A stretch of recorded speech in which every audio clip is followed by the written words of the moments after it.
Hey, everybody, welcome back to the podcast. You're listening to the longest running superhero role playing game on Earth. I'm your host, the Game Master. And before we get into today's episode, smash that like button, make sure you're subscribed, and leave us a comment. That helps us out on our end with the YouTube algorithm, but also we love to hear from you guys. We've got an awesome community here, and it's all thanks to you. So thank you so much for being here. So, having said all of that, let's get into it. The prologue to today's game session begins at the new CB&G in Liscarroll, Ireland. The player characters for this one are Akahashi Hana, who is the daughter of a Japanese cat girl named Akahashi Akira, who was played by Kayla Hale, and her mother was Kayla's first character that she ever played in our game world, all the way back when she was a teenager. And like her mother, she's a cat girl with mostly red hair and a white stripe down the center, kind of like what Rogue has. She looks mostly human, but she has cat ears and a cat tail, and her clothing looks like the sort of thing that you might buy at a Hot Topic. The next player character is Chet Redbridge. He's one of the many sons of John Redbridge, played by my own real life son. And Chet made some appearances recently in our game and has become more or less famous for the fact that when he had to choose an immortal form, he chose one that was inspired by a disco ball. Chet is actually featured in the artwork for this video right now. The next hero is Gabriel Irons. She's the daughter of an original character named Cast Iron, whose alter ego was Cassandra T. Irons. She was an NPC in our game all the way back in the 1990s for a little while when we were playing GURP Supers. And in that system, the mom had an advantage called Body of Metal. And so now that Gabriel is an immortal, when she chose her immortal form, she wanted it to have golden skin. She also has glowing blue eyes and angelic wings. And it's worth noting that in TSR's old Wrath of the Immortals box set, all of the immortals can have wings if they want to. It doesn't actually change anything because they all already have the ability to fly. But even the book itself says there's a lot of players who just like the look of angel wings and think they're kind of cool. So Akahashi Hana also has wings for that exact same reason. And then last but not least, the final member of the party is Talon. He is one of the sons of Genoa, that was sort of a cave girl from the Hollow Earth. He looks more or less like your typical barbarian, and he was played by Brad Williams.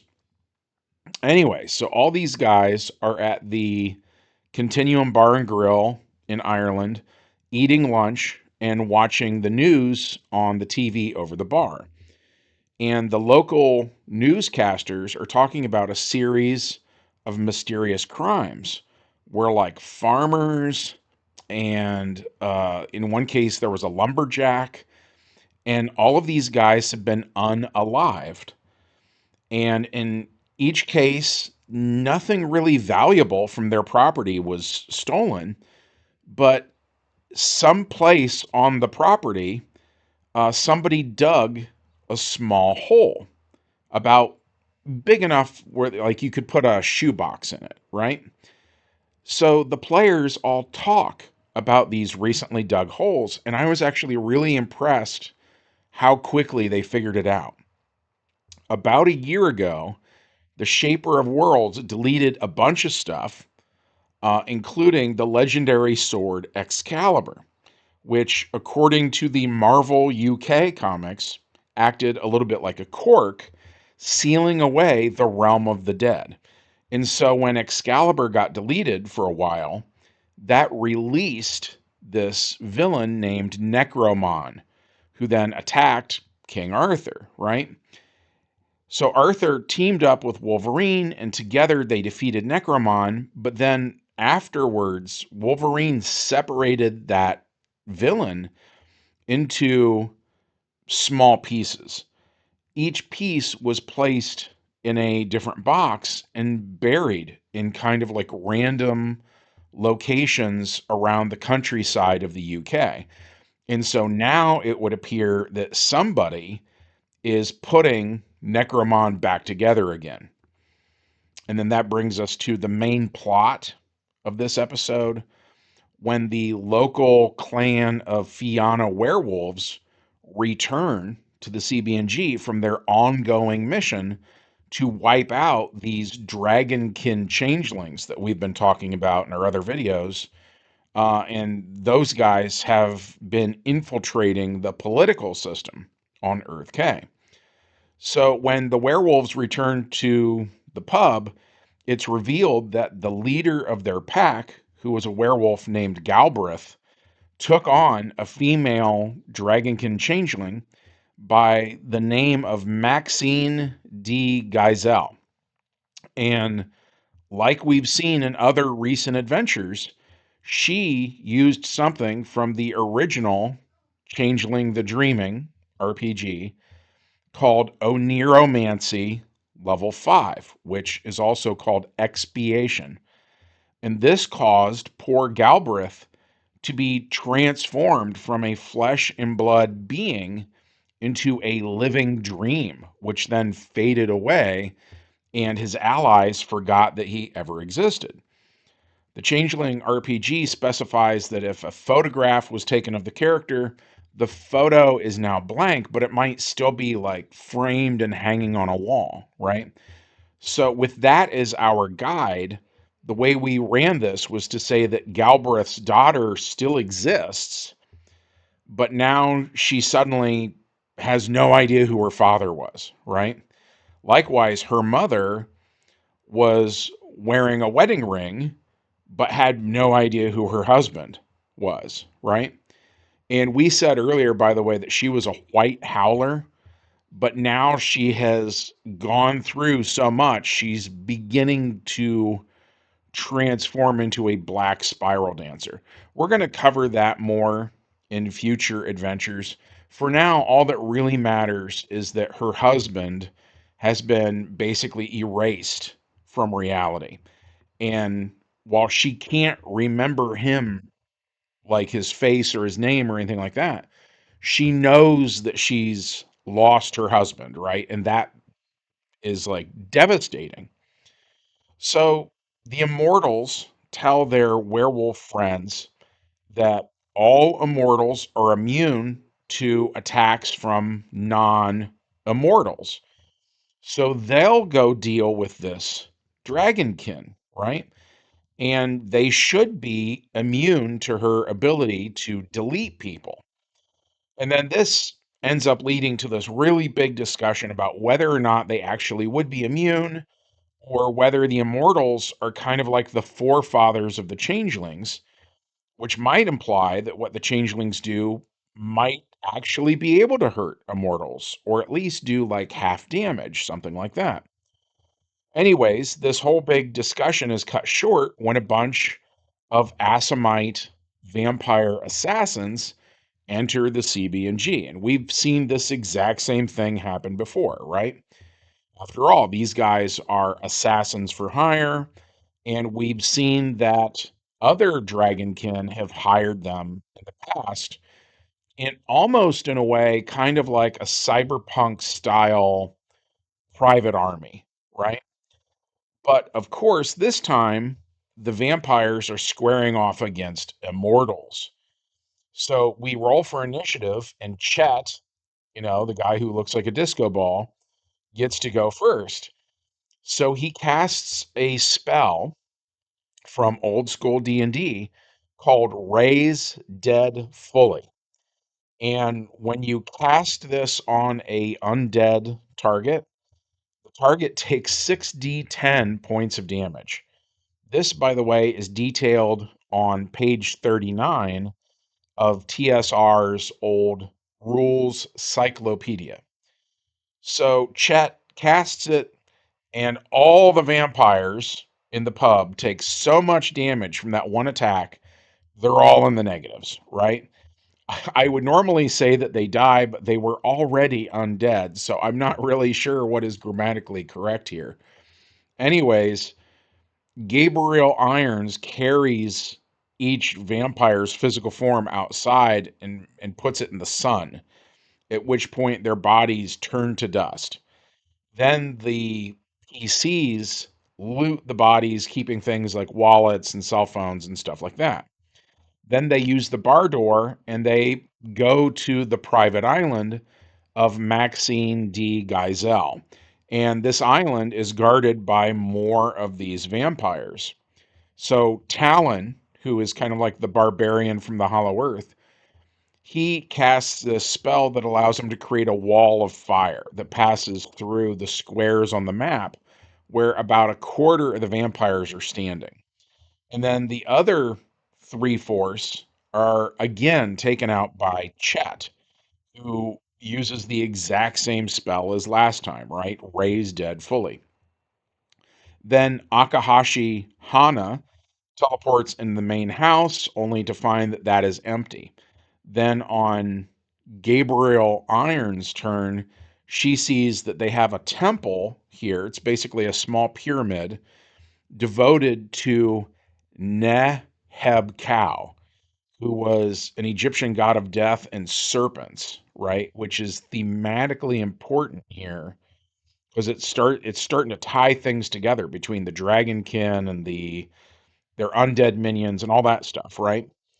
So, as it turns out, Neheb-Kau was an immortal of entropy who both the dragonkin changelings and the Assamite vampire assassins serve.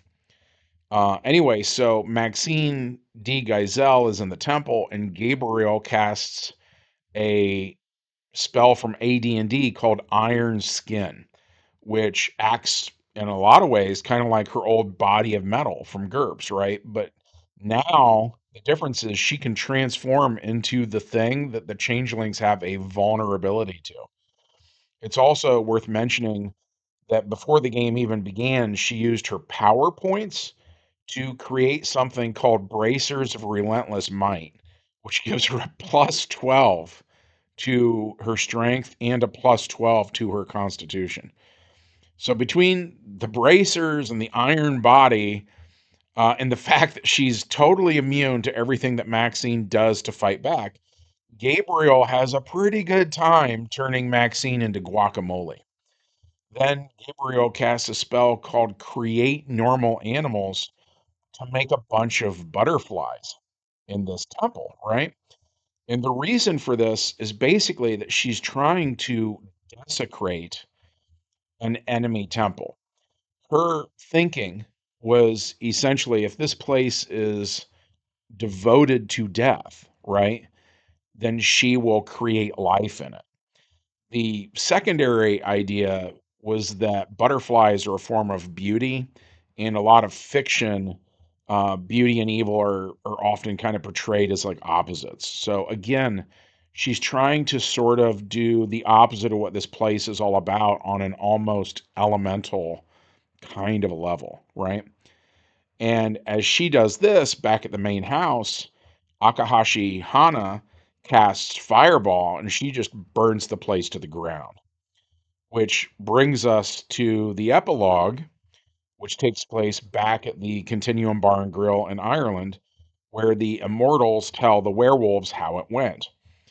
The player characters are worried about future attacks on the village of Liz Carroll from more minions of the sphere of entropy, right?